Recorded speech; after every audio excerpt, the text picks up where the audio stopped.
Ang kwento ng Ramadan. Bakit ito mahalaga sa mga Muslim? Ang Ramadan ay itinuturing na isa sa pinakabanal na buwan para sa mga Muslim sa buong mundo, kabilang ang Pilipinas. Sa buwang ito, ginugunita nila ang unang pagbubunyag ng Quran kay Propeta Muhammad, na ayon sa tradisyon, nagsimula noong 610 CE. Dahil dito, ang Ramadan ay hindi lamang tungkol sa pag-aayuno.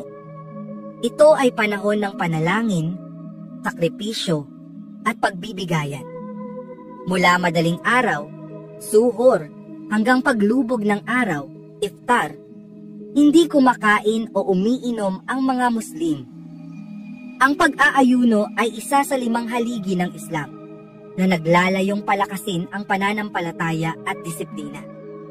Kapag lumubog na ang araw, tinatawag itong iftar, kung saan unang kinakain ang mga datiles at tubig bago ang isang masaganang pagkain kasama ang pamilya.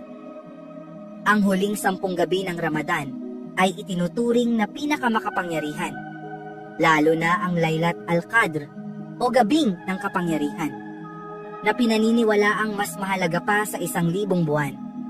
Dito, naniniwala ang mga Muslim na maaaring matupad ang kanilang mga panalangin. Pagkatapos ng Ramadan, ipinagdiriwang ang Eid al-Fitr, isang araw ng pasasalamat at pagsasama-sama. Hindi lang ito simpleng selebrasyon, ito ay isang paalala ng pagpapakumbaba, pananampalataya at pagbibigayan sa kapwa. Sa kabuuan, ang Ramadan ay isang panahon ng spiritual na paglago, pagninilay, at pagpapalalim ng ugnayan sa Diyos na nagbubuklod sa mga Muslim sa buong mundo sa pamamagitan ng pananampalataya at tradisyon.